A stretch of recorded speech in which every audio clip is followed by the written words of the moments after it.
Texas investigates vaccine payouts. It's January 21st, 2026, and these are your headlines.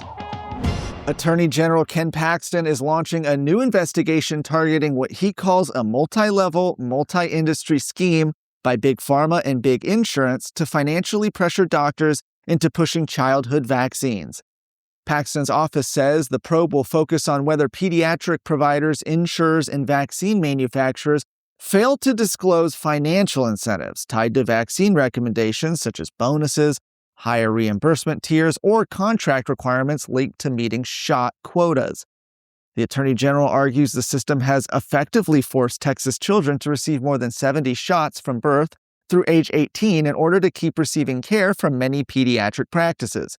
His office also alleges that some families are being expelled from clinics or even denied treatment based on vaccination status, while doctors' pay and even employment may depend on how many vaccines they administer.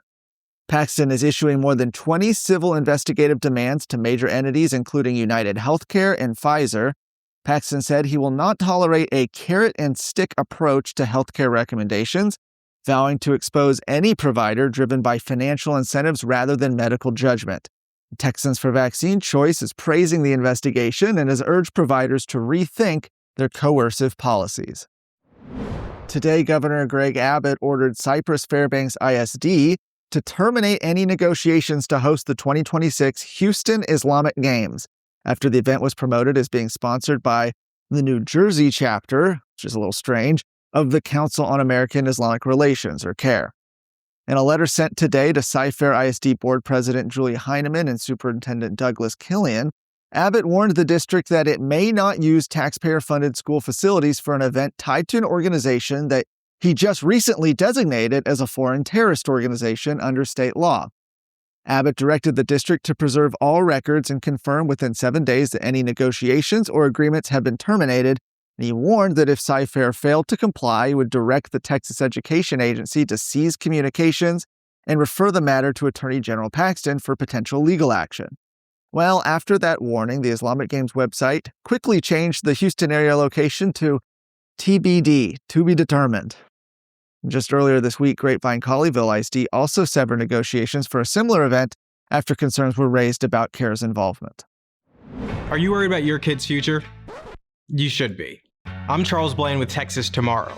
This is a show where we're going to talk about the issues and the people that are pushing the policies that concern your family, your home, and your kids. Catch Texas Tomorrow every Thursday.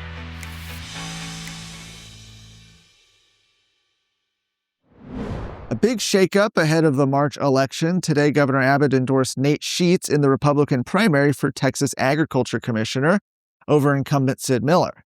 In a statement, Abbott called Sheets a principled leader who would fight for Texas agriculture, uphold the rule of law, and restore integrity to the commissioner's office. Abbott praised Sheets as a Texas-first candidate focused on producing clean food for Texans, strengthening labor security, and protecting the border and the state's agricultural economy. And he added that Texans deserve an agriculture commissioner with, quote, zero tolerance for criminality.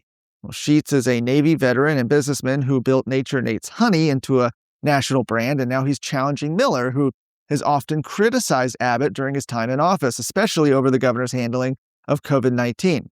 And while Miller has faced challenges in past elections, this is the first time the governor has formally endorsed one of his opponents. Sheets welcomed the endorsement. Miller's campaign said it had nothing to add. For more of today's stories, go to TexasScorecard.com.